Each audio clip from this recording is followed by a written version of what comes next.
na semana passada, infelizmente não existe mais no Rio de Janeiro. Aqui é uma foto do Marco Ferrez de 1890, então mostra o edifício em funcionamento. Ele estava, então, recentemente sendo transformado em Escola Nacional de Belas Artes, né? Fazia só um ano que tinha sido proclamada a República. E como vocês podem perceber, deve estar difícil para ver, porque está muito pequeno, né? Mas aqui em cima está escrito, então, Escola Nacional de Belas Artes. Essa foto já é de 91, então um pouco posterior. E aqui a gente tem uma foto do início do século XX, onde a gente tem, então, o edifício da escola, já incorporado, então, no Ministério da Fazenda, como vocês estão vendo aqui, né?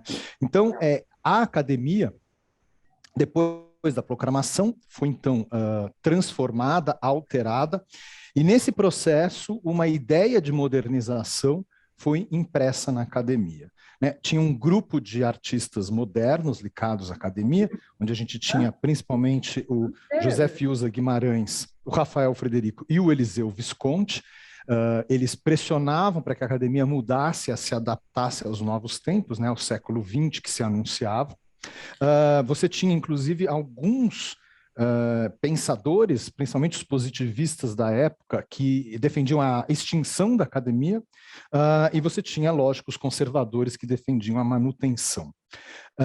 E, então, em 8 de novembro de 1890, o governo provisório da República autoriza, né, publica, aprova a reforma da academia, apresentada pelo Rodolfo Bernardelli e pelo Rodolfo Amoedo.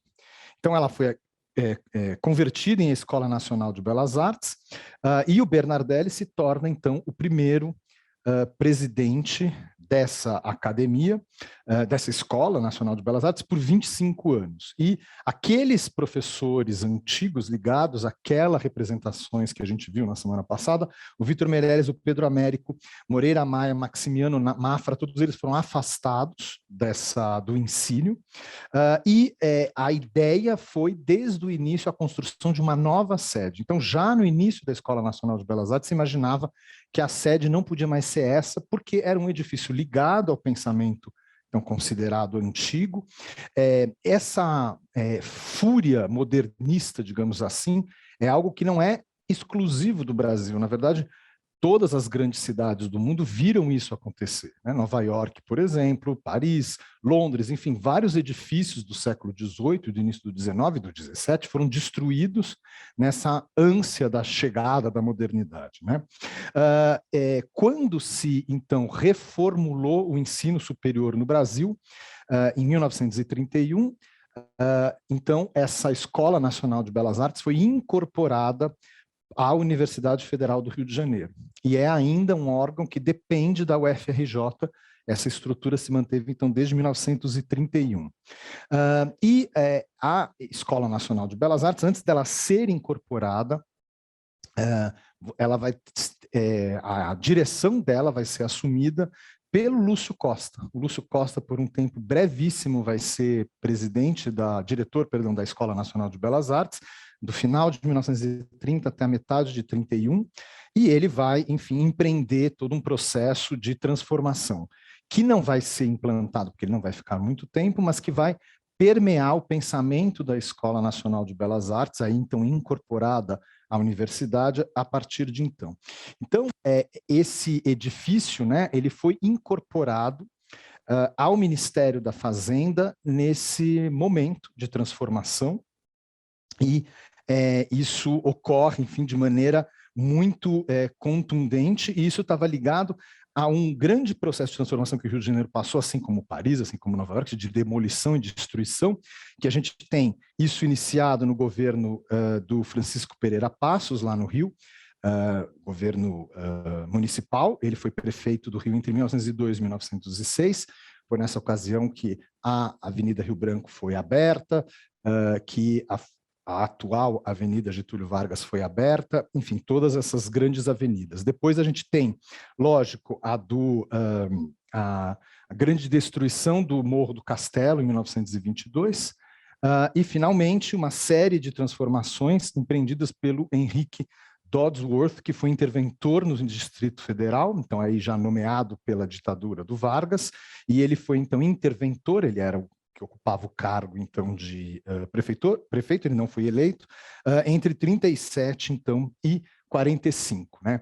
Então, esse edifício ficou em desuso nesse momento e ele foi inicialmente incorporado ao Ministério da Fazenda, que tinha um edifício próximo, e aí foi decidido, então, se construir uma nova sede, e esse edifício perdeu o seu uso, ele foi, então, como eu falei para vocês na semana passada, demolido. Toda essa empresa, então, transformadora do Rio de Janeiro está ligada à administração do Pereira Passos, então, depois do Carlos César de Oliveira Sampaio, que foi prefeito, então, de 1920 a 22, o responsável pela demolição do Morro do Castelo, né, que foi varrido do Rio de Janeiro com bombas de água que derreteram, literalmente derreteram o Morro do Castelo e levando com ele todas as primeiras construções da cidade do Rio. A cidade do Rio foi fundada no Morro do Castelo. Isso não existe, nada existe mais. A primeira igreja do Rio, as primeiras construções, tudo isso acabou naquele momento em 22. E esse é o interventor, então, que foi prefeito do Rio de 37 a 45 e que vai empreender também várias demolições. Só para a gente ter uma ideia, tudo que ele vai empreender de demolição. A Igreja de São Domingos, a Igreja do Parto, o Convento da Ajuda na Cinelândia, a Igrejinha de Copacabana, a Capela de São Jorge, a Igreja de São Joaquim, a Igreja do Divino Espírito Santo de Mata Porcos, o Teatro da Praia de Dom Manuel, construído em 1834, a Ópera dos Vivos, na Rua do Fogo, a Muralha do Forte de São Sebastião, no Morro do Castelo, e o Largo da Mãe do Bispo. Tudo isso foi demolido em todos esses empreendimentos, né?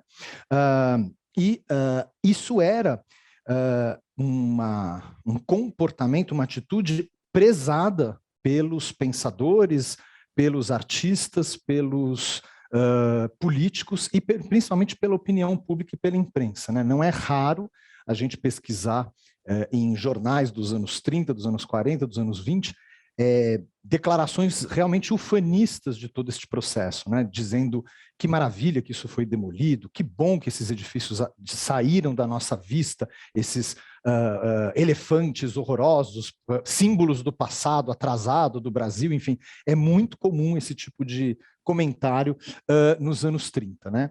E a academia, como eu estava falando para vocês, a Escola Nacional de Belas Artes, teve como seu primeiro diretor, então, o Rodolfo Bernardelli, que ficou, então, diretor por 25 anos, e na direção dele que, então, é decidido se construir um novo edifício para a Escola Nacional de Belas Artes, que vai ser esse edifício que vai ser construído entre 1900 e no início do século XX, e que vai, então, ocupar essa área do Rio de Janeiro. É aí que está o Museu Nacional de Belas Artes. Mas, no início, esse prédio foi construído para ser a Escola Nacional de Belas Artes. E a coleção do Museu Nacional de Belas Artes, ela é herdeira da coleção da Escola Nacional de Belas Artes. Por isso que, no Museu Nacional, tem tantas obras do academismo. Essa é uma foto atual, e a gente vê que a ideia de plantar essas árvores gigantescas não favoreceu a arquitetura do edifício, né? Porque quando a gente passa na frente do edifício no Rio, a gente mal tem noção da beleza da arquitetura do edifício, que é realmente fantástico. Enfim. Desculpa. Não, você poderia ter plantado, por exemplo, uma espécie que não crescesse tão alto, né, que não tapasse a parte superior. Tem espécies de árvores que crescem a uma altura mais menor, né, mais discreta, enfim, não precisava ser essas árvores, então, gigantescas, né. Depois, por um breve período, esse foi o segundo diretor, entre 15 e 26, o João Batista da Costa, e, finalmente, o Lúcio Costa, que vocês veem aqui numa foto com o Warschawski e com o Lloyd Wright, em 1931, exatamente quando ele, 31, quando ele foi diretor da Scholar, foi o quinto diretor de 1930 a 31.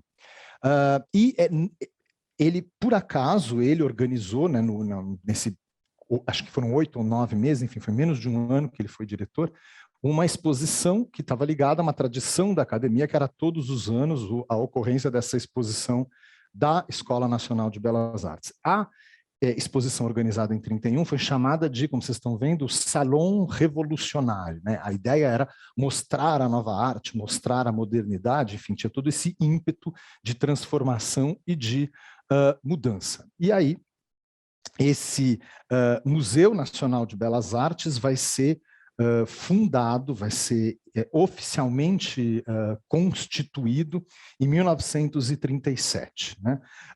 E, como eu falei anteriormente, a coleção dele é essa coleção acadêmica, herdeira da Escola Nacional de Belas Artes, e onde a gente vai ter, lógico, retratos como esse, produzido pelo Debré, logo quando ele chega no Rio de Janeiro, né? O retrato do Dom João VI, feito em 1817, e a gente tem, então, né, no Museu Nacional de Belas Artes, e a gente vai passar um pouquinho pela coleção do museu, uma demonstração, né, uma retratação dos momentos chaves da história nacional, com essas obras, então, que são a memória da história do nosso país, a memória visual, como, por exemplo, aqui essa tela que mostra a chegada, né, o casamento da Leopoldina com o Dom Pedro I, né, aqui a gente vê o Dom João VI e a Carlota Joaquina, a aclamação do Dom Pedro, né, quando ele é aclamado em praça pública no Rio de Janeiro, a famosa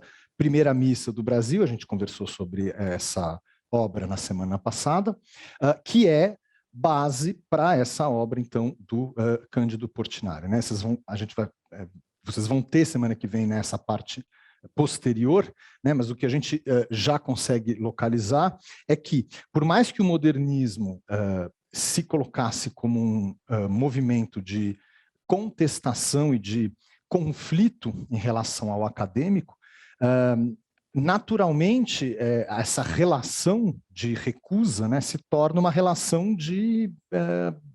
existe uma relação pela própria recusa, então, do movimento. E muitas vezes, esses artistas, né, modernos, por exemplo, o Portinari, releram obras acadêmicas. Né? Então, a ideia de que o modernismo veio para erradicar é uma ideia até um pouco... vou até exagerar, né? Um pouco pueril nesse sentido, né? Imaginar que algo pode vir para acabar com todo o resto. Né? A famosa tela gigantesca que mede 9,25 por 5, né? Enfim, do Victor Meirelles, os Guararapes, só para a gente ter uma ideia de proporção, né? Um colosso gigantesco.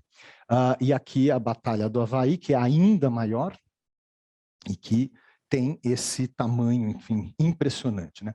O Museu Nacional de Belas Artes é uma instituição super curiosa, porque apesar dela guardar esses elementos cruciais para a história do país, ela é uma instituição muito pouco visitada, né? Não é incomum irmos ao Rio de Janeiro e irmos ao Museu Nacional de Belas Artes e não ter quase ninguém dentro do museu. Né? Infelizmente, é uma atração, um espaço muito pouco explorado. Vários outros quadros cruciais na história do país, como o último dos Tamoios, do Rodolfo Amoedo, o famoso Arrufos, que a gente falou na semana passada, né? O primeiro retrato, a primeira cena da história da arte brasileira, em que você vai ter um comentário sobre um fato cotidiano e não uma grande tela acadêmica. E também, e é isso que é interessante, tem uma coleção toda herdada do Dom João VI, que, da mesma maneira que o germe da Biblioteca Nacional, deixou quando foi embora aqui para o Brasil, e que fizeram, inclusive, parte da reparação que o Brasil pagou a Portugal quando, em 1825, é assinado o tratado de restabelecimento das relações entre Portugal e o Brasil. Né? O Brasil pagou por esses bens que ficaram, e entre eles está a coleção de Dom João VI, que foi trazida quando eles vieram, e muitos dos quadros que os próprios artistas da missão artística francesa trouxeram e que venderam para Dom João VI. Né? Então, a gente tem obras no museu que vêm, né, da final da Idade Média, como essa Santa Clara, por exemplo, do Jos van Cleef, um pintor holandês, que antecede, então, um pouco o Renascimento. Obras extremamente renascentistas, como essa daqui, que mostra, lógico, uma virgem com o menino Jesus e o São João Batista, nus, evidentemente, alegóricos, característicos, então, da arte renascentista, e bastante obras barrocas, né, em especial o barroco europeu, não o barroco mineiro, é muito bem representado, com algumas obras super interessantes que faziam parte, então, dessa coleção, né? E que, como eu falei para vocês, infelizmente, muitas vezes não são, a elas não são dadas as devidas atenções e experiências, né? São obras muito interessantes que, né, permitem um percurso pela história da arte ocidental bastante significativo, nos mostram muito bem essas evoluções. Então, é um museu realmente completo, no sentido de ter na sua experiência essa questão enciclopédica, né, de como se fosse uma cronologia da história da arte que nos possibilita essa observação. Um pouco da mesma maneira como o MASP propunha para a gente, porque eu acabei de sair do MASP, inclusive, e hoje, o MASP praticamente a metade do acervo dele está guardado, né? Eles não, hoje em dia é um museu que não permite mais essa experiência, né? Porque não tem nada anterior ao Renascimento, não está exposto e está muito esmagado no meio de um monte de arte contemporânea. Enfim, a vocação do museu está sendo transformada, infelizmente. Desculpa esse desabafo com vocês, mas é que eu fiquei muito chocado quando eu fui lá hoje. Então, tem muitas obras interessantes aqui no Museu Nacional de Belas Artes.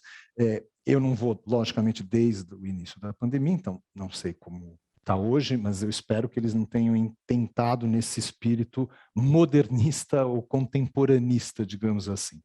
Mas são diversas obras, eu só selecionei algumas para a gente ter uma ideia, né, dessa qualidade dessas obras, lógico, obras alegóricas, como essa daqui, que mostra a Leda e o Cisne, e uma galeria de esculturas, nos mesmos moldes que você tinha, por exemplo, em Londres, em Nova York, né, e que hoje estão nos museus importantes das duas cidades. Então, o Victoria and Albert e o Metropolitan têm um hall de estátuas que são, como vocês estão vendo, cópias das estátuas famosas da Antiguidade, do Renascimento, que serviam, então, para os artistas poderem copiar, fazer estudos de anatomia, enfim, entender a produção artística.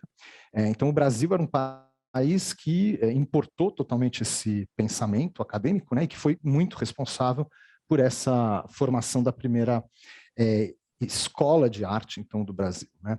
Mas, na verdade, isso é um fato que às vezes as pessoas não lembram. O primeiro museu de arte do Brasil está em São Paulo, e foi a Pinacoteca. A Pinacoteca, na verdade, antecede em décadas o Museu Nacional de Belas Artes. São Paulo, nesse final de século XIX, era uma cidade, como vocês estão vendo, provinciana, né? Então, em 1860, essa era a aparência da Rua São Bento, né? Você tinha burros presos aí na rua, a cidade, então, que até o início do século XX final do século XIX, era uma cidade extremamente provinciana, pequena, com uma pouquíssima população, e que vai se desenvolver fortemente, então, a partir do início do século XX, né? E a origem da Pinacoteca está ligada à formação do Liceu de Artes e Ofícios aqui de São Paulo, né? Em 1873, a Sociedade Propagadora da Instrução Popular, esse era o nome oficial, foi criada por esse conselheiro do Império, então, o Carlos Leôncio da Silva Carvalho, né? Com auxílio de 131 sócios beneméritos ligados à elite cafeeira, eles formaram essa sociedade cujos objetivos estavam um pouco embasados no sistema Arts and Crafts, estabelecido pelo William Morris no final do 19, lá na Inglaterra, no sentido do ensino artístico ligado à produção de bens mais artesanais, né? Não artesanais no sentido de pequeno artesanato, mas enfim, de objetos cotidianos, por exemplo, elementos para decorar as casas, e aí a gente está falando de portões, a gente está falando de janelas, a gente está falando de portas, maçanetas, decorações internas. Numa época, lógico, a arquitetura tinha como concepção do edifício algo extremamente ornamentado. Então, a formação dessa sociedade estava ligado a esse intento. E também ao intento de, como eles diziam na época, né, de formar bons cidadãos. O Leôncio da Silva Carvalho vai dizer o seguinte, abre aspas, que sabendo trabalhar e podendo viver do trabalho, não se deixam, esses bons cidadãos, né, não se deixam corromper por empregos ou favores oferecidos a troco de sacrifícios de caráter, pois o proletariado que sabe trabalhar foge dos vícios, que roubam tempo e saúde, seus únicos mais produtivos capitais. Então a intenção era também evitar que essas pessoas de baixa condição desfavorecidos, então enveredassem pelo caminho, como ele colocou, né, dos vícios. Né? Progressivamente, essa sociedade vai adquirir um perfil de escola profissionalizante. Em 1882, vai mudar para Liceu de Artes e Ofícios. E, em função da proclamação da República, o apoio do Carlos Leôncio e de outros conselheiros do Império tornou a instituição um pouco à parte do Império, da República, desse novo governo, e em 1895, numa tentativa de salvar o Liceu, a sociedade vai indicar o Ramos de Azevedo, que já era um importante arquiteto no contexto paulistano, já tinha produzido diversos edifícios, para ser, então, o diretor do Liceu de Artes e Ofícios. Então, essa cidade vai ganhar proporção, vai se desenvolver, enfim, algumas fotos de São Paulo, para a gente ter uma ideia, e nessa nova avenida que se configurava desde o final do século XIX, aqui a gente tem a antiga Estrada Real do Guarepe, que hoje é a nossa atual Avenida Tiradentes. Né? Isso daqui é a Igreja de São Cristóvão, que fica na frente do Parque da Luz, e que tinha todas essas casas que hoje estão ocupadas por lojas, comércios, né, de artefatos militares e lojas de noivas, etc. Enfim, tudo isso era um edifício que pertencia ao seminário. Aqui uma outra foto, onde a gente vê, né, esse seminário com a Igreja de São Cristóvão, e essa avenida larga e livre, né, no sentido dessa nova configuração dessa São Paulo que crescia. Né, na frente, então, desse Parque da Luz, que no início do século XX era o principal local da cidade, e onde você vai ter a instalação, então, da famosa Estação da Luz, que aí permanece desde então. Né, e a ideia de se construir uma sede própria para o Liceu de Artes e Ofícios. Né? O Liceu, então, permanece sem sede própria, vai mudar diversas vezes de local, ele vai passar por 2 edifícios, um na Rua Boa Morte, outro na Rua do Imperador, e em 1896 vai se mudar para a Rua Santa Teresa, que eu até mostrei um slide para vocês. E em 1897, então, o Ramos de Azevedo vai conseguir do governo do estado a doação de um amplo terreno desmembrado do Jardim da Luz, então retirado do Jardim da Luz, para construir a sede do Liceu. E uma verba de 100 contos de réis, dotada pelo Conselho Legislativo de São Paulo, destinada então à construção desse edifício, cujo projeto vocês estão vendo aqui. Né? E esse projeto, então, a ideia era construir esse edifício, como vocês veem, com um conjunto de estátuas aqui em cima, várias outras estátuas, uma cúpula bastante alta, e que, na verdade, não aconteceu por falta de fundos. Né? E o edifício ficou sempre com esse aspecto, durante todo o século XX, um pouco inacabado, né? Com os tijolos à mostra, mas que causaram um efeito bastante positivo na nossa estética contemporânea, e a gente já vai falar disso daqui a pouco. Então, esse liceu, esse edifício é inaugurado em 1900, ainda incompleto, só que ele foi superdimensionado para as necessidades do Liceu de Artes e Ofícios. É um pouco por causa disso que ele também nunca foi finalizado, porque desde o início o governo transferiu, então, algumas estruturas educacionais para esse edifício, como, por exemplo, a Escola Normal Paulista, né?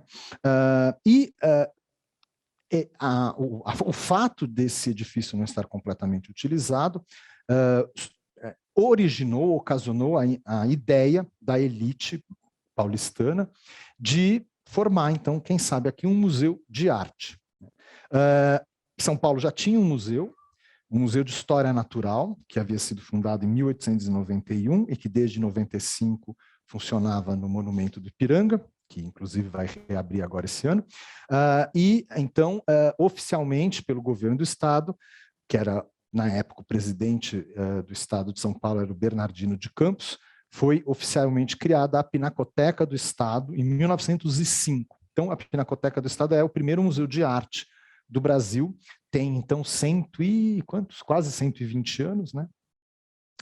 E a coordenação desse edifício, dessa instituição da Pinacoteca ficou a cargo do secretário do Interior e da Justiça na época, e que vai então solicitar oficialmente, mas já estava acertado, uma parte desse espaço para formar esse museu, então, que vai dividir durante muitos anos com o Liceu de Artes e Ofícios e também com a Escola Normal, essa ocupação, né? E em função disso, gradativamente, a Pinacoteca foi tomando lugar e decidiu-se, então, transferir o Liceu de Artes e Ofícios para um outro espaço, né? Então, isso foi organizado pelo próprio Ramos de Azevedo. Ele conseguiu a cessão de um novo terreno na Rua da Cantareira e até hoje esse edifício está lá, perto da Avenida do Estado, né? Onde funcionavam então os grandes ateliês da Escola de Artes, do Liceu de Artes e Ofícios. Então, aqui a gente tem, né, o prédio do Liceu em 1905, com já o funcionamento de uma parte dele com a Pinacoteca, e um acervo inicial adquirido pelo Estado de apenas 26 telas, né? Desse conjunto inicial, então eu separei algumas para a gente entender, e mostra algumas questões do ponto de vista artístico que subvertem um pouco a ideia de conservadorismo dessas decisões, né? Essa tela é uma tela, então, conhecida, né, do Almeida Júnior, que é nessa mesma questão trazida, né, por Amoedo ou Belmiro de Almeida, como a gente viu na semana passada, a ideia de você trazer o cotidiano, e não o cotidiano amoroso, vitorioso, conquistador, mas, por exemplo, né, a ideia de você ter uma leitura muito prosaica, né, num terraço, ou você ter as figuras das pessoas simples, né, do nosso cotidiano, enfim, o caipira, enfim, personagens que não eram grandes heróis, grandes generais, ou deuses sagrados da mitologia grega, né, enfim, a gente tem aqui um caipira picando fumo. Então, para nós, essa tela, lógico, tem uma aparência totalmente acadêmica, totalmente antiquada, né, totalmente do século XIX, mas para o início do século XX, aqui no Brasil, era uma tela moderna, era uma tela que tratava de uma temática moderna, e uma temática que depois vai ser utilizada fortemente pelo modernismo. Basta a gente lembrar, por exemplo, da Tarsila do Amaral, quando ela representa negros, quando ela representa camponeses, ou do Cândido Portinari, quando ele representa mulatos, quando ele representa lavradores, camponeses, enfim. E a gente vê que, na verdade, tudo isso começa nos acadêmicos. Então, essa interpretação da arte acadêmica como sempre uma questão antiquada, ultrapassada, conservadora, precisa ser revista, porque, na verdade, eles foram os primeiros a fazer isso, que é muito dado na história da arte brasileira, de que foi uma origem moderna, né? Simplesmente uma origem moderna. Todo um grande conjunto de obras do Almeida Júnior, então, estava incorporado aí em 1905, aqui do Oscar Pereira da Silva, que é um pintor também acadêmico nesse mesmo sentido, pintou várias telas ufanistas e vangloriando, né, a República e o Antigo Império, mas aqui a gente tem uma cena também bastante prosaica de uma senhora, e não uma senhora numa grande casa, com uma grande roupa, né, mas uma senhora de um meio mais simples. Lógico, né, também havia produção de arte extremamente acadêmica, começar esse nu feminino também do Oscar Pereira da Silva, e já desde a primeira aquisição, uma artista mulher. Numa época em que a produção artística no âmbito feminino era algo que era não valorizado, né? As mulheres aprendiam a pintar para se divertir, para fazer um passatempo, para pintar pequenas cenas para decorar as casas, né? Não existia a ideia, não era aceito na sociedade a ideia de uma mulher trabalhando, vivendo da pintura, né? Mas aconteceram algumas, e a Bertha Worms é uma delas, que teve, desde o início da formação do museu, uma tela dela na sua coleção, né? Aqui do Antônio Parreiras, uma belíssima paisagem, e também do Pedro Weingartner, que é um pintor de origem alemã, lógico, mas do sul do Brasil. E aí, gradativamente, esse edifício vai ganhar adequações empreendidas, então, pelo Ramos de Azevedo, que vai permanecer durante muito tempo, então, envolvido com tudo isso, com essa organização do Liceu, mas também do edifício da Pinacoteca. Até 1911, você vai ter, então, o crescimento do acervo, com mais 33 obras sendo adquiridas, e a organização de uma exposição que deveria ter tido várias edições, mas que só teve 2, e aqui é uma foto, então, dessa primeira exposição brasileira de belas artes. Não era a primeira, mas a gente já tinha tido outras várias no Rio de Janeiro, mas era a primeira em São Paulo, mas infelizmente só teve 2, né? Algumas obras, então, adquiridas até 1911, que configura, então, por exemplo, a Bertha Worms aqui de novo, o Eliseu Visconti, e aqui numa cena que, de novo, para a gente parece muito protocolar, muito normal, né? Enfim, muito acadêmica, mas, na verdade, tem uma mulher amamentando. E, nessa época, uma mulher amamentar em público era algo inconcebível, considerado incorreto. Ou seja, a gente tem um pintor mostrando a modernidade, ainda que de uma forma acadêmica, mas trazendo esse desenvolvimento.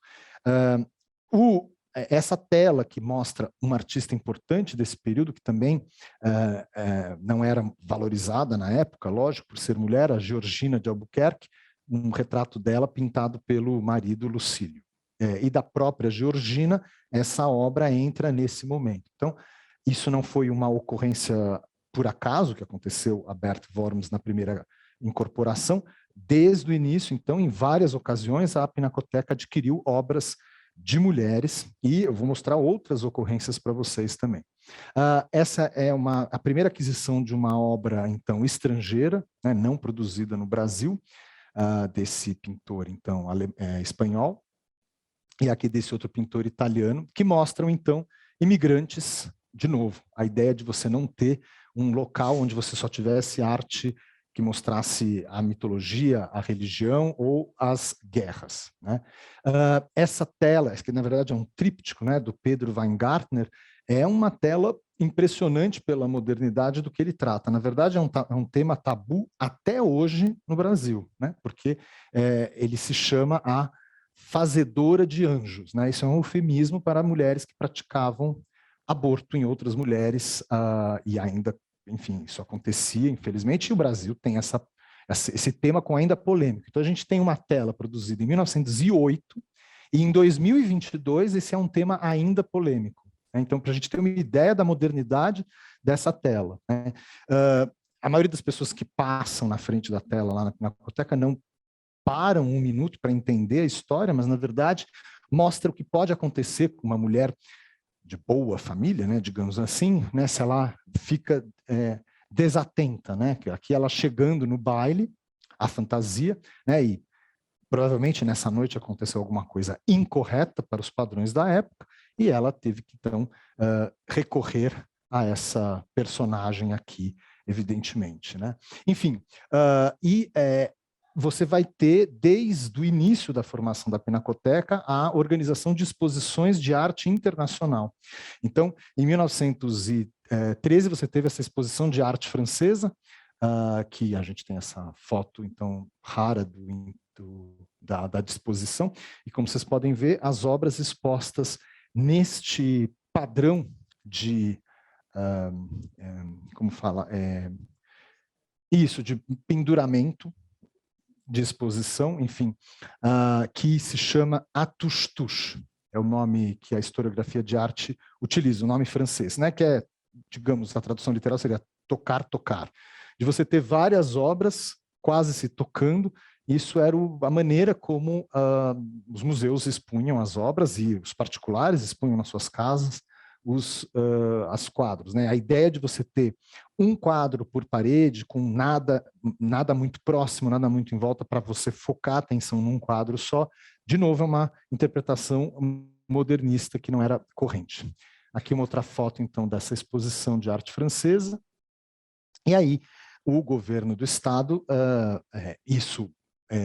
com o apoio, lógico, da elite da época, vai adquirir algumas peças que permanecem, então, no Brasil, entre elas, essa estátua desse escultor francês, que conta a história de uma, enfim, persona de uma Afrodite. Infelizmente, ela tinha, essa estátua, um pente e um espelho que, em algum momento, provavelmente nos anos 40, 50, que a gente já vai ver que aconteceram alguns problemas na Pinacoteca, esses objetos se perderam, né? E o modernismo foi uma ideia que a Pinacoteca absorveu desde o início dessa ocasião. Então, a interpretação de que a Pinacoteca é um museu antigo, né, ele só é um museu que tem muita idade, mas ele é um museu que sempre esteve próximo das vanguardas e das transformações, né? Por exemplo, a tela bananal do Lazar Segal, ela foi, então, adquirida em 28, um ano depois dela ser produzida. Então, mostra como essa Pinacoteca absorveu as novas informações.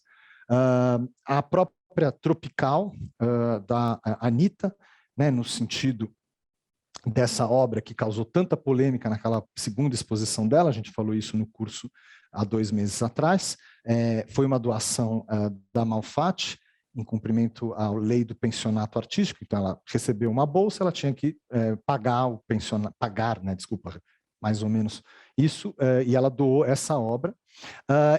Obras, estátuas do Brecheret entraram na coleção já nesse período, essa daqui, por exemplo, em 27. Né? E a própria Tarsila do Amaral também doou foi adquirida, perdão, essa obra em 29, curiosamente, a Tarsila trabalhou por um breve período na Pinacoteca, né? Depois que, em 29, a família dela perde todos, enfim, quase entra à falência por conta do craque da Bolsa, e a queda dos preços do café no mercado internacional, ela vai ser obrigada a fazer algo que ela nunca havia feito antes na vida, que é trabalhar. E aí ela se emprega na Pinacoteca. Né? Essa obra está hoje na Pinacoteca da Tarsila, mas não faz parte do acervo da Pinacoteca, porque ela pertence à coleção José Nemirovsky e está na Pinacoteca como incomodato, né? Mas ela está lá exposta na estação Pinacoteca. O Mestiço, que é uma das obras mais cruciais, né, do modernismo, faz parte da coleção da Pinacoteca desde 1935, né? Então praticamente pouquíssimo tempo depois que ela foi produzida, né? Infelizmente, né, a Pinacoteca foi deslocalizada, foi retirada ali daquele edifício, porque ele foi desapropriado para... Desapropriado não, desculpa, ele foi utilizado... Eu esqueci a palavra correta, ele foi requisitado, perdão. Ele foi requisitado pelo governo durante a Revolução Constitucionalista para criar ali um lugar de apoio para as tropas, e depois durante a ditadura do Vargas. Então, a administração da Pinacoteca foi transferida para esse antigo prédio, então, na Rua 11 de Agosto,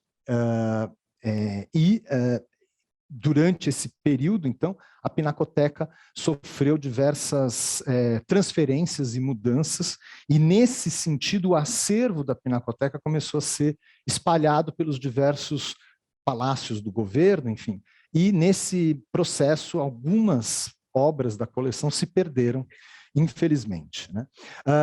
Em frente à Pinacoteca, em 1934, foi colocado esse monumento para o Ramos de Azevedo, e que configurou, né, uma grande festa de inauguração, e esse edifício, esse monumento, na verdade, hoje está transferido na USP.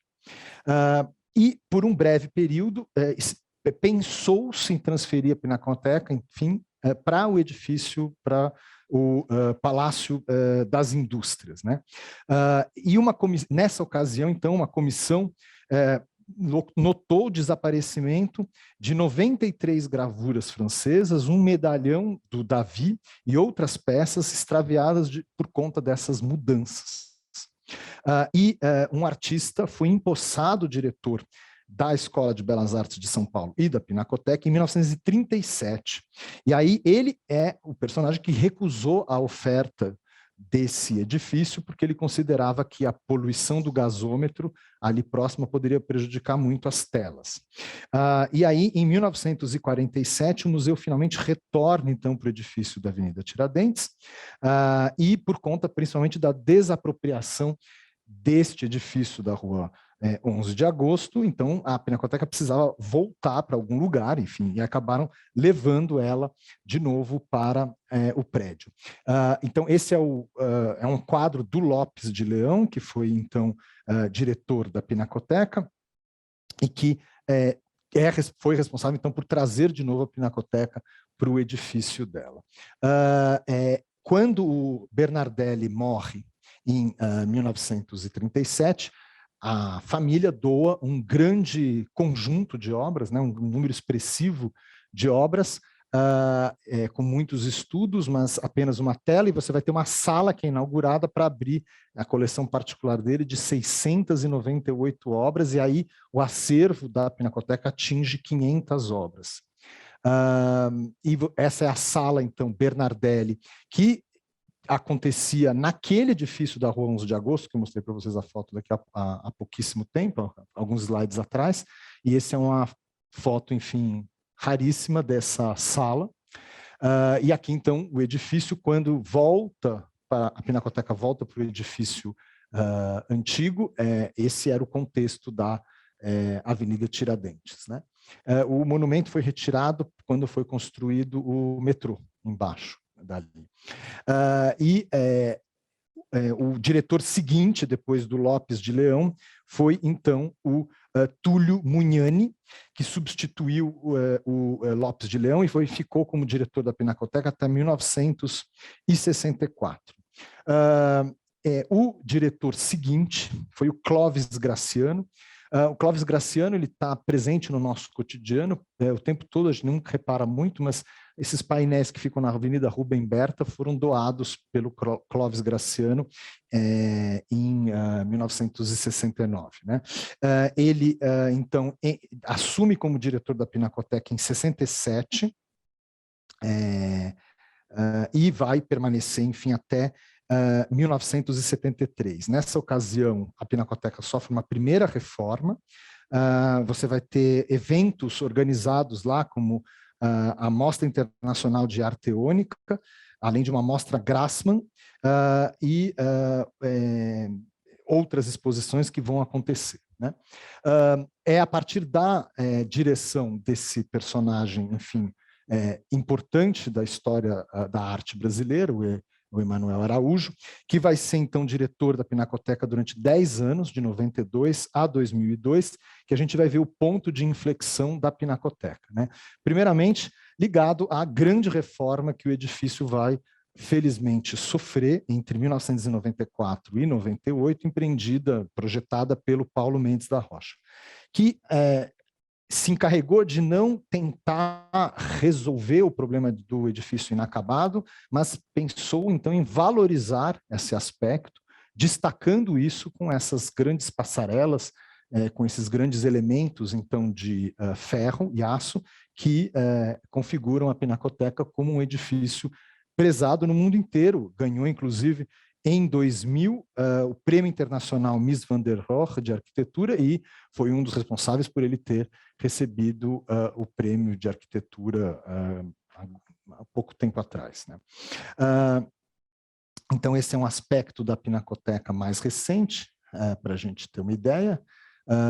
Um edifício, então, que transfere a sua entrada, que era aqui, né? Isso acontece nessa reforma de 94 a 98, a entrada era na Avenida Tiradentes, a entrada é transferida para frente da Estação da Luz, e hoje a entrada que vocês conhecem provavelmente, e a grande exposição que marca este momento de inflexão é a primeira das exposições do Rodin, que vai acontecer então em 95, no contexto, o nome da exposição, né? Rodin Esculturas e Rodin a Fotografia. Então, a mostra vai receber as duas mostras vão receber juntas 183 mil pessoas, que era um número expressivo para uma exposição de arte em 1995. Hoje, 25 anos depois, quase 30 anos depois, parece muito comum a gente falar de grandes exposições, mas isso era uma novidade no Brasil na época, né? Grandes exposições.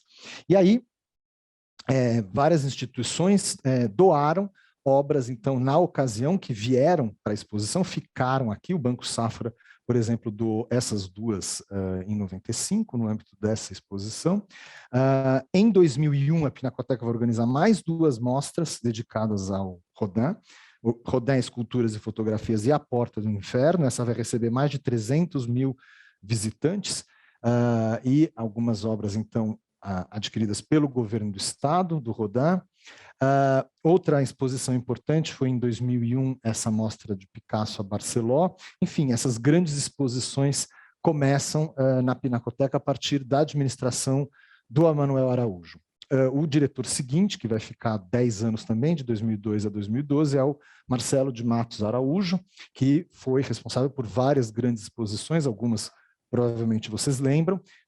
Uma das mais impactantes é a do Ecaute, que aconteceu em 2003, e a incorporação do antigo edifício do DOPS, que virou a Estação Pinacoteca. Isso acontece na administração do Marcelo de Matos Araújo. E, por acaso, só para puxar a sardinha para o meu lado, aqui que aconteceu o primeiro desfile da Pinacoteca, eu que fiz em 2001.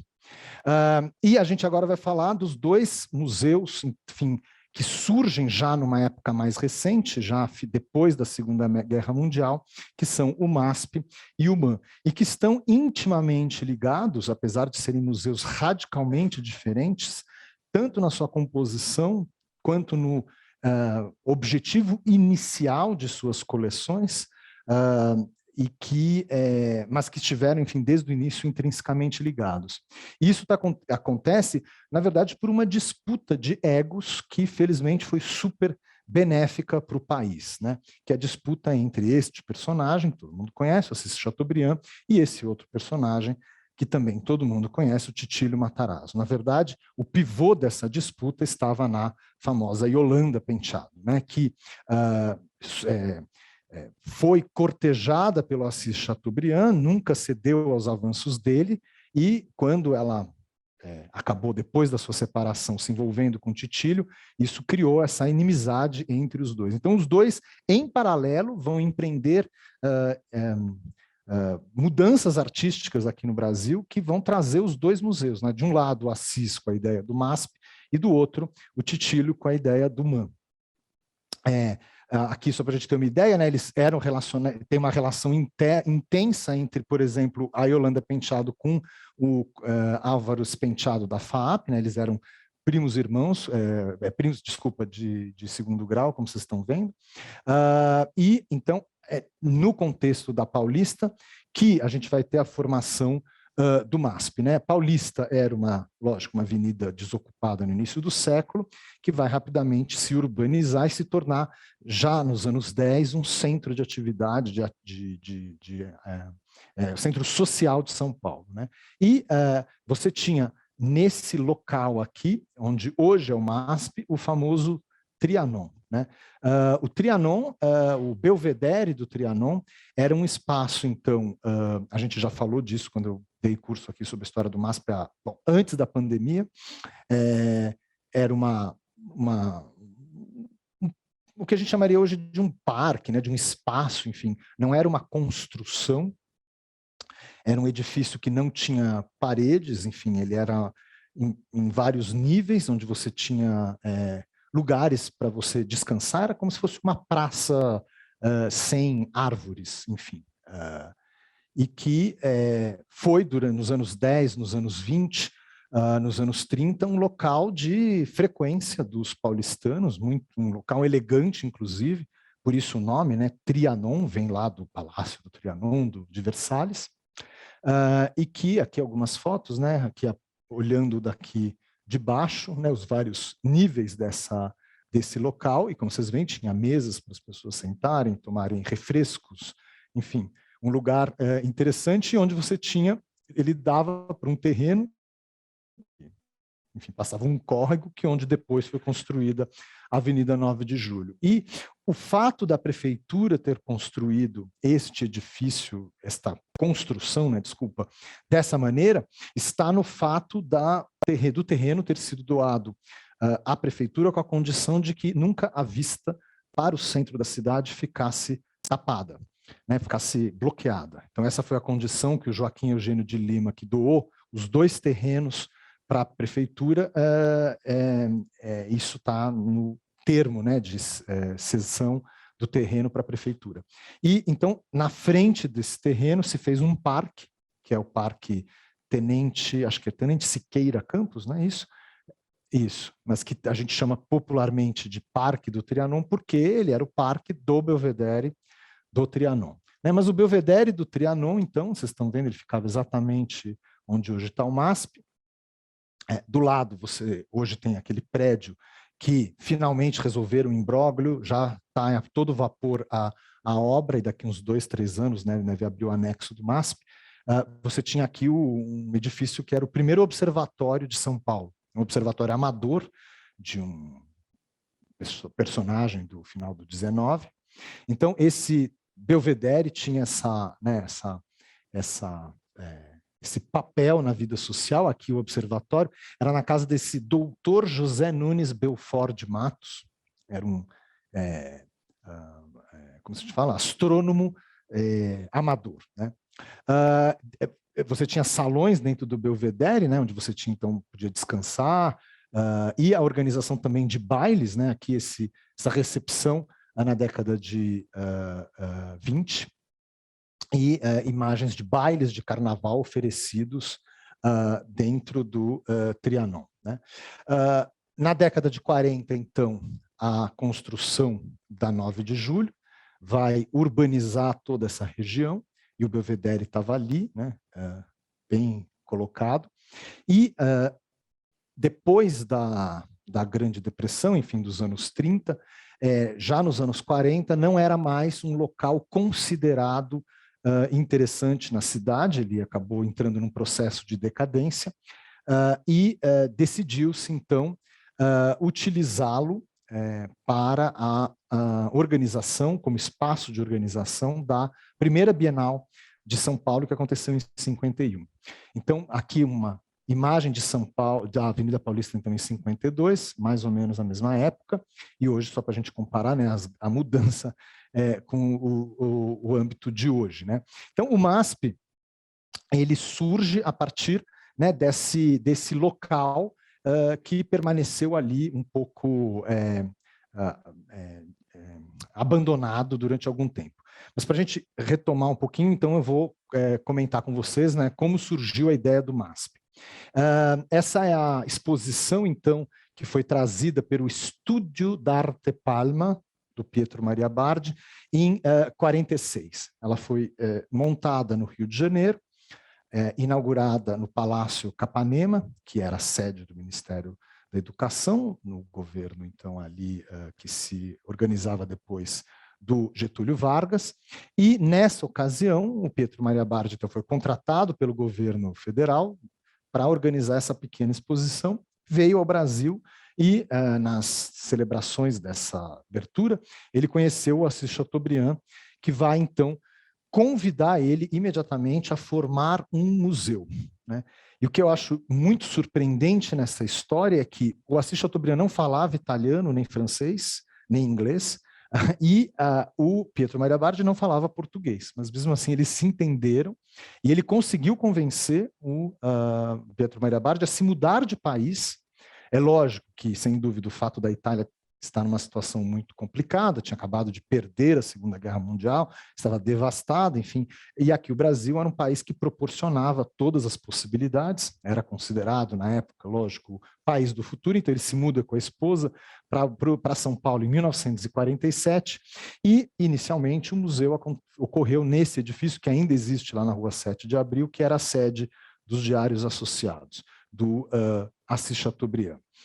E aqui a gente tem uma foto que mostra eles inaugurando o museu, na verdade, inaugurando um projeto de museu, né? Porque o Assis Chateaubriand não tinha nenhum quadro, né? Ele não é que ele tinha uma coleção e ele queria doar essa coleção para o museu.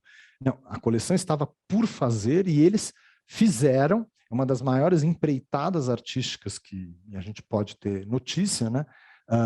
E como a gente pode ver aqui atrás, um detalhe interessante, né? Exemplo didático de técnicas de pintura. Desde o início, o MASP teve essa vocação educacional.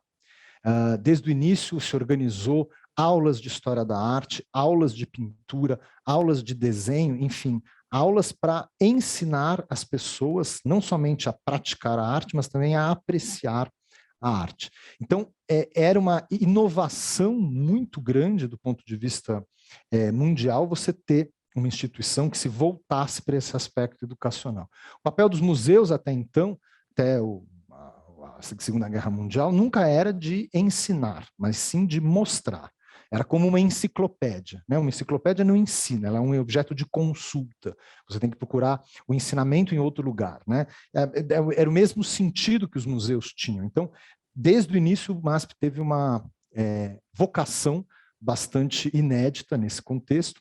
E aqui a ideia do edifício, né? Enfim, todo o espaço foi liberado e um andar inteiro, então, serviu para ocorrência do MASP. Durante os primeiros 20 anos da sua existência, na verdade 21 anos. Né? Aqui uma outra vista interna, então, do MASP, onde a gente já tem né, essa coleção que foi formada, aqui a gente reconhece o Perugino, lógico, né? E onde o conceito expográfico, desde o início, foi extremamente inovador, valorizando muito mais o aspecto estético das obras do que o aspecto da nomenclatura, ou da designação, ou da autoria, ou do movimento artístico. Né? Como vocês podem ver, a ideia de não ter as indicações das obras na frente das obras é algo que já fora praticado pelo MASP, já era praticado pelo MASP, antes mesmo dos cavaletes de cristal que estão nessa sede nova. Né? Durante um breve período, o MASP fez uma parceria com o estava recém-construído, né, o edifício da FAAP, e as duas instituições, MASP e MAB, Museu de Arte Brasileira, mesclaram e, por um breve período, o MASP foi transferido para a FAAP. Mas as duas instituições não se entenderam, principalmente porque o Pietro Maria Bardi não se entendeu com os administradores da FAAP, e esse contrato, essa associação foi rapidamente desfeita, e aí o edifício, a coleção voltou depois lá de novo para o prédio dos Diários Associados. Então aqui algumas imagens de 57, aqui 58, que mostram tudo isso no edifício da FAAP. Toda essa expografia diferenciada fazia parte de uma novidade no âmbito dos museus do mundo, enfim, e que estava muito ligada a esses dois designers, esses dois arquitetos italianos, esse Eduardo Persico e Marcello Nizzoli, que, como vocês podem ver, produziram, enfim, algumas exposições com esse conceito expográfico que valorizava o objeto artístico de maneira muito intensa, independente da origem, né, da época dele. né? E esse terreno, então, vazio, como eu falei, né, o Trianon foi demolido para a construção do edifício temporário da Bienal, e em 51 a Bienal acontece e termina, e aí você tem um terreno que fica vazio com essa problemática, né? A prefeitura não podia construir nada nele que tapasse a vista para o centro da cidade, e esse desafio a Lina Bobardi encontrou. A ideia de construir o edifício lá foi dela, ela que intercedeu junto ao primeiro convenceu Assis Chateaubriand e negociou com Adhemar de Barros, que na época estava concorrendo ao cargo de prefeito de São Paulo, e aí quando ele foi eleito, em 58, acho que é essa data exata, ou 57 para assumir em 58, enfim, ele cumpre a promessa de campanha a promessa que ele fez para o Assis Chateaubriand, que apoiou ele na campanha, com os meios de comunicação dele, e faz a cessão do terreno para o MASP. E aí começa a construção de um edifício que vai ter 2 andares para cima e 2 andares para baixo, sem impedir essa vista para o centro da cidade, e a construção, na época, do maior vão livre de concreto, acho que é concreto protendido, né, que fala, do mundo na época. Foi uma proeza de engenharia, e que demorou, então, todo o processo, né, de adequação do terreno, construção do edifício, tudo demorou 10 anos, de 58 a 68. Né, e um edifício que transformou totalmente, né, a vista da cidade, esse contexto da Paulista, que, como vocês podem ver, já estava extremamente urbanizada, né, muitos prédios já construídos. Essas fotos, né, trazem, né, um tipo de andaimes feitos de madeira, né? Imagina a gente construir hoje andaimes de madeira, né, de toras de madeira. E aqui uma foto, então, um pouco antes da inauguração, em 66, o edifício ainda em construção, e a Lina Bo com o projeto já do seu cavalete tão impactante, tão interessante, né?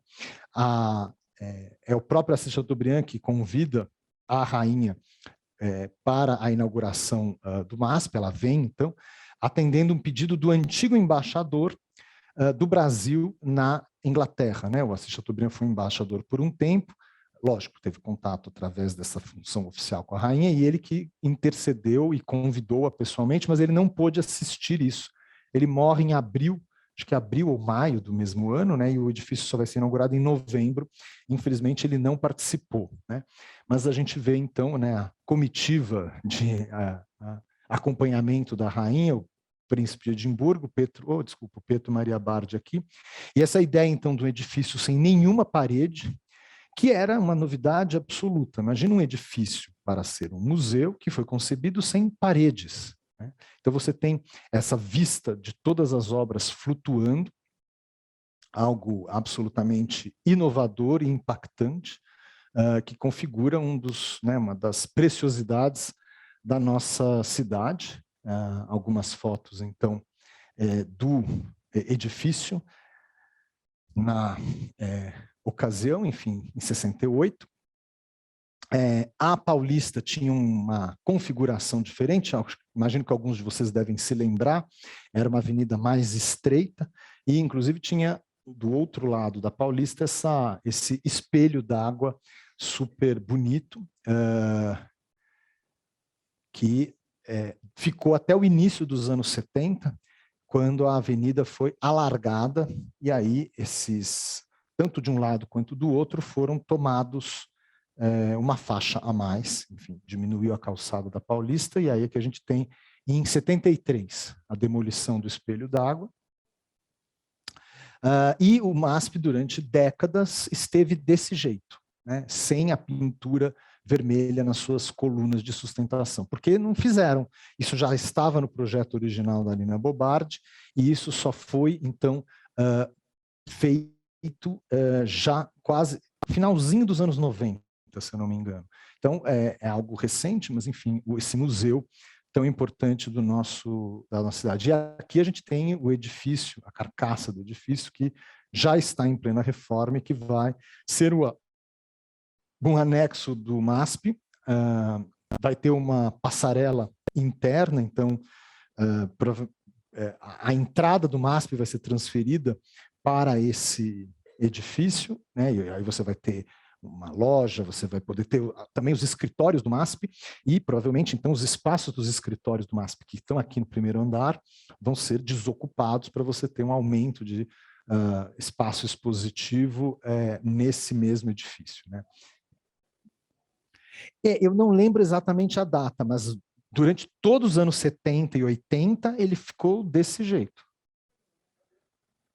Não foi sempre vermelho. A gente tem a impressão, eu também tenho essa impressão, né? A gente sempre tem essa impressão de que ele sempre foi vermelho, mas não era, não. Ele foi, na verdade, muito, até, não sei se mais tempo, 68, 98, dá 20 anos, ele já enfim, mais ou menos o mesmo tempo que ele esteve pintado, ele esteve não pintado. Foi polêmico na época? Mas não faz sentido a polêmica, porque estava previsto no projeto original. Porque não tinha dinheiro. Bom, eu não estava lá na época da administração, eu não tenho ideia, mas enfim, não pintaram e, enfim, não sei porque criou polêmica.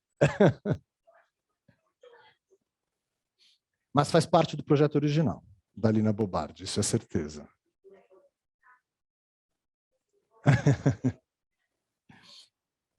Bom, eu acho que realmente completa o edifício de uma maneira extraordinária, né? Eu acho muito mais interessante. Né?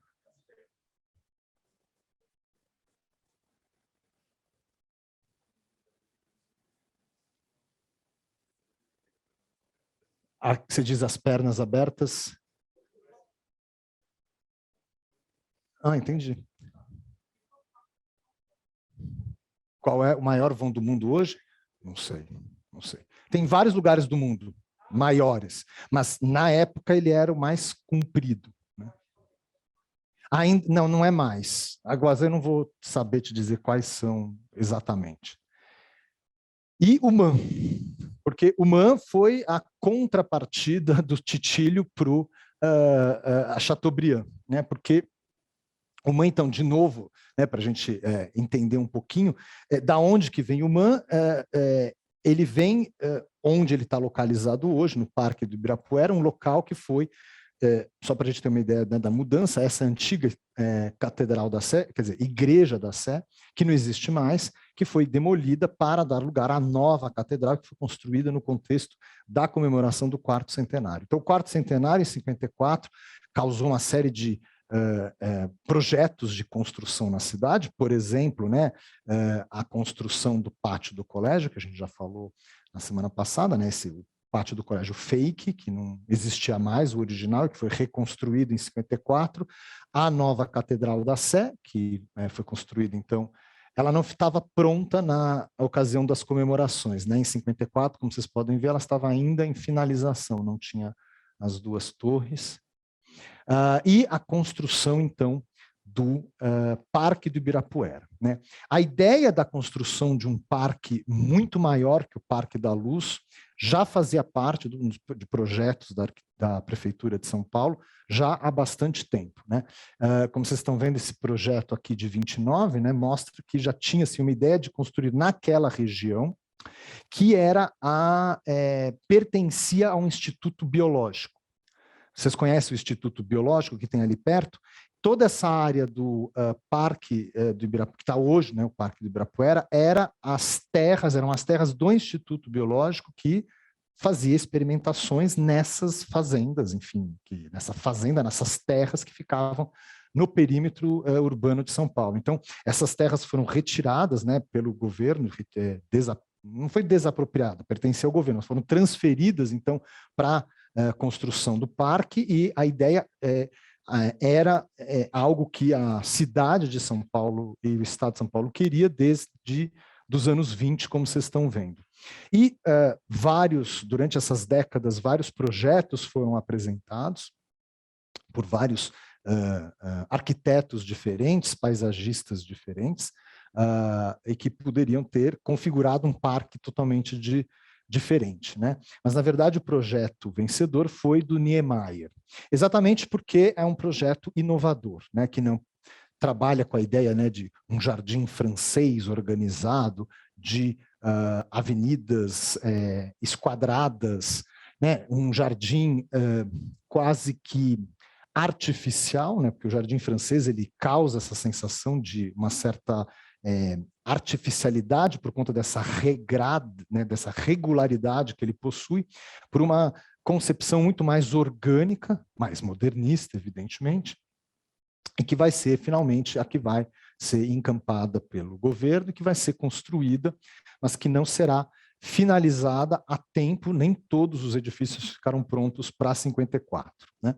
Mas, enfim, então, a construção da Oca, como vocês estão vendo aqui, do prédio da Bienal, e a Marquise, então, aqui em 53. Desde o início a ideia dele era essa mesmo, né, dessa integração dos três edifícios. E, como vocês estão vendo, o Auditório Ibirapuera, esse eu lembro, foi polêmico quando ele foi construído, disseram que estava descaracterizando o projeto do Niemeyer, ele estava previsto desde o início, né, do projeto. Já em 54, já tinha, quer dizer, nos anos 50 já tinha esse planejamento. Né? Aqui uma foto aérea, então, de meados dos anos 50, e aqui algumas fotos que eu separei para vocês, né, que mostram, então, o Parque do Ibirapuera.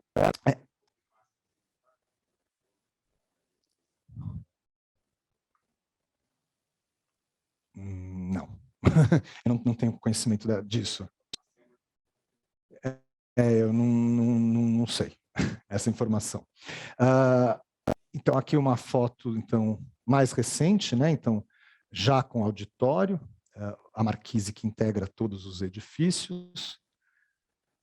E aqui alguns projetos que não aconteceram, infelizmente. Alguns, felizmente, alguns não, infelizmente, mas enfim, cada um vai, né, ter a sua opinião. Esse é um projeto, então, de 2007, que tinha a ideia de integrar a Assembleia Legislativa ao parque, com a construção de 2 túneis de rebaixamento aqui, na frente do Monumento das Bandeiras, e aumentaria a área útil, digamos assim, do parque, né? Mas não foi para frente por motivos, enfim, diversos.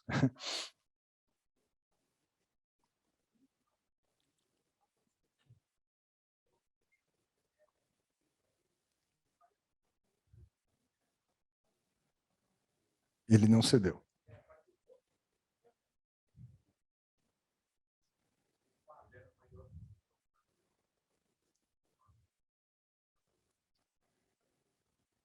Assim, aquelas casas. Totalmente. Aqui o projeto do Paulo Mendes da Rocha, que chegou a entrar em estudo, mas que foi descontinuado pelo Dória, chegou a ser aprovado pelo IPHAN, mas em 2016, mas cancelado em 2017, que você teria a integração aqui do monumento, do obelisco, ao parque, que ele está completamente separado, né? A ideia da construção, então, de uma área muito maior de recuo para os ônibus, para você possibilitar que as pessoas transitassem. Né? E esse outro projeto, que também não aconteceu, recente, de 2019, para transformar a passarela que une o MAC, né, atual, que era o antigo prédio do Detran, ao Parque do Ibirapuera. Enfim. Só que esse MAN, então, esse Museu de Arte Moderna, ele foi fundado pelo Titílio e pela Yolanda Penteado em 1948. Ele é concomitante ao surgimento do Museu de Arte Moderna do Rio de Janeiro, ambos inspirados no MoMA de Nova York, o Museu de Arte Moderna de Nova York. Antes mesmo da inauguração, né, o MAN expunha o seu acervo, que ainda era muito incipiente, numa sede provisória que ficava na rua Caetano Pinto, no Brás. Eu não consegui achar uma foto do edifício da Metalúrgica Matarazzo na rua Caetano Pinto, mas a rua Caetano Pinto, então, em 56, né, um pouquinho depois. Então, a gente tem que imaginar que nessa rua tinha um edifício de uma metalúrgica e que lá tinha um museu. Então, a gente tinha, em 48, um museu num edifício de um conglomerado de empresas de comunicação e um museu no Brás, um no centro e outro no Brás, dentro de uma metalúrgica, né? Logo depois, ainda em 1948, o Assis Chateaubriand cedeu uma parte de um andar para o MAN, e o MAN foi temporariamente, em 1948, para o mesmo edifício do MASP. Então, eles, durante algum tempo, funcionaram no mesmo edifício. Você podia aí ver arte acadêmica, arte, enfim, ocidental, e também arte moderna, né? E aqui é uma exposição, então, uma sala do MAN nos Diários Associados, onde o MAN funcionou durante um breve período. O MAN, então, ele vai passar a ocupar em 58 o prédio da Oca. O MAN foi por um tempo aqui no prédio da Oca, cujo nome oficial é Pavilhão Lucas Nogueira Garcês, enfim. E no mesmo parque, entre 59 e 63, ele vai ocupar o segundo andar do prédio da Bienal. Então, no prédio da Bienal, onde durante anos teve o MAC, funcionou antes da fundação do MAC, o MAN. Mas o MAN sofreu muitas problemáticas, muitas crises institucionais, e que levaram ao rompimento do Titílio Matarazzo com o conselho diretor do museu, e aí a coleção, que era essencialmente pertencente ao Titílio Matarazzo, é retirada do MAN, porque ela nunca tinha sido doada oficialmente para a instituição, e aí ele leva isso para uma nova instituição que ele vai fundar, que vai chamar o MAC, né, que é uma instituição, então, digamos, rival, né, do MAN. Ele vai depois doar todo o patrimônio dele, né, de obras, para a Universidade de São Paulo, dentro desse espectro, né, dessa ideia do MAC, desse museu. Só que dois sócios do museu, dois pertencentes ao conselho, Paulo Mendes de Almeida e Mário Pedrosa, deram início ao que eles chamaram de o Novo MAN. Na ata de fundação desse Novo MAN, eles disseram o seguinte, que o MAN era, então, uma sociedade civil sem fins lucrativos, políticos ou religiosos, que tem por objetivo construir, isso é importante, construir, porque não tinha acervo nenhum, não tinha mais nenhum quadro, um acervo de artes plásticas modernas, principalmente brasileiras, incentivar e difundir a arte contemporânea, apesar dele chamar-se um museu de arte moderna. Então, com essa dissolução, certa dissolução, essa cisão, em 63, o MAN vai ficar sediado provisoriamente, só o aspecto dos escritórios desse MAN, em sedes provisórias. Então, aqui é o prédio da Bienal, né, onde vai funcionar o MAN de 59 a 63, e aqui uma foto da Avenida Ipiranga. Uma parte dos escritórios vão ser no 23º andar do edifício Itália e no 7º andar do Conjunto Nacional. Então, o MAN ficou sem espaço expositivo, só com alguns escritórios, né? O acervo vai ser requisitado em 1969, mas aí a USP não vai ceder e vai manter o acervo, então, para eles, né? Enfim, nesse espectro do MAC. O museu vai ser reaberto, o MAN, em 69, com a doação de várias obras, principalmente a doação feita pela família de Carlo Tamagni, de uma expressiva coleção de obras, abre aspas, né, que formaria o núcleo inicial da nova fase do Museu de Arte Moderna, né? E o museu, em 69, vai se transferir para uma construção temporária que foi feita na marquise do Ibirapuera, em meados da década de 50, pela Lina Bobardi.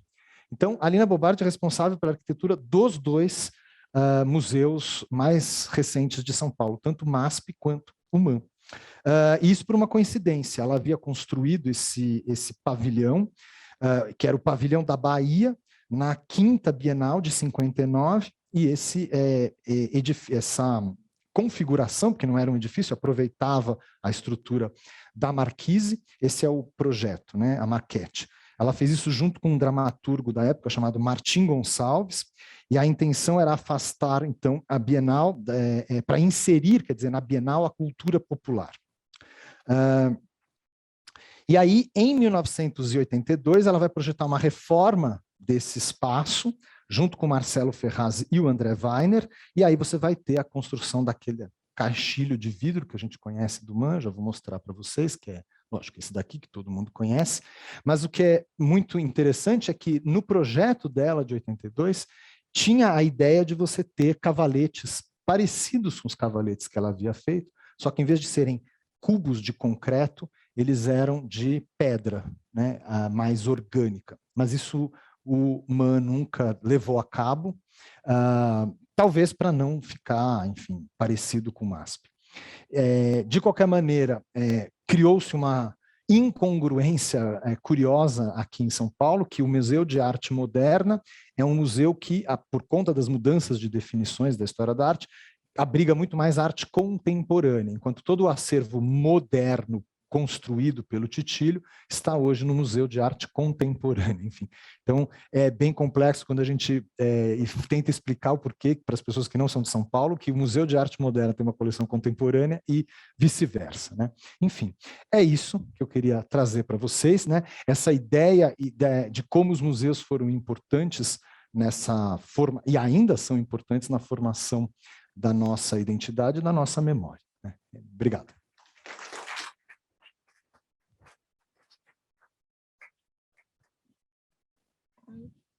Lorenzo, eu ia sugerir se abrir para perguntas, eu sempre esqueço. Desculpa. Quem quiser perguntar, fiquem à vontade. De casa, se alguém quiser mandar uma pergunta, a gente responde, lógico. Quais? O MAN permanece aqui, onde ele esteve, então, desde 1982, que não faz parte do projeto do Niemeyer, isso sim não é parte do projeto do Niemeyer, foi roubado da Marquise, exatamente. E o MASP permanece onde ele era. E o MAC, que era... você tinha uma cisão do MAC, você tinha o MAC, uma parte do MAC funcionava no segundo andar e uma parte do MAC funcionava na própria USP. Tudo foi trazido para o novo MAC, que é lá onde era o Detran, que foi, então, incorporado.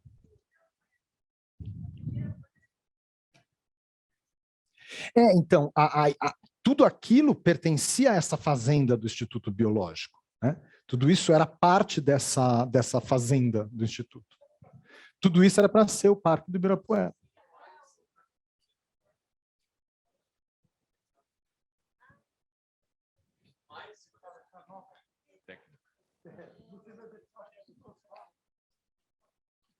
Que bom, né?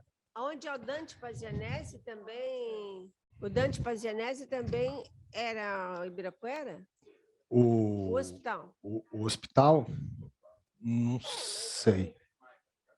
Não, eu sei onde é o Detran, porque o São Luís, o Colégio São Luís, que eu vou lá sempre buscar, eu conheço. Mas... É atrás, né? É do outro lado em relação a... É isso. Então, na Sena Madureira, não é Sena Madureira, ali é Dante Pazianese. Do outro lado fica o Instituto de Engenharia e o Hospital Dante Pazianese. Será que ali tudo era... Não sei, eu não sei. Eu não tenho... Não sei te responder especificamente isso.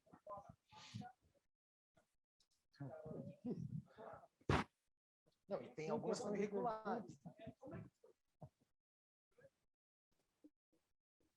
Se constrói, aí depois está construído, aí fica um tempo embargado, aí, enfim, né, a gente tem vários, e não só no Brasil, né, em todos os lugares do mundo acontecem essas questões, né, de construção acima do permitido, né, ocupando uma área maior, aí se constrói, aí depois tenta se negociar, aí fica um tempo embargado, enfim.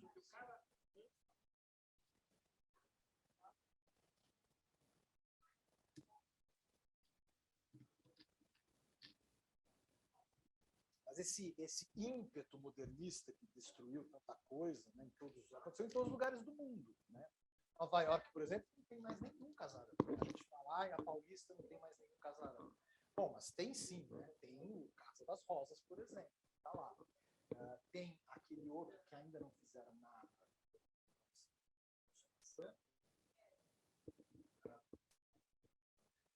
Isso, que fica, não, né?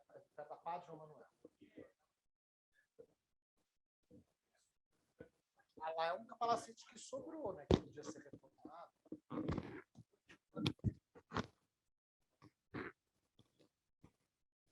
Então, não é algo que foi exclusivo do Brasil. Não, não.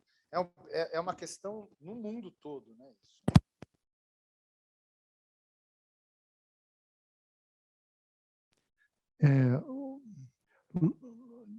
Licença.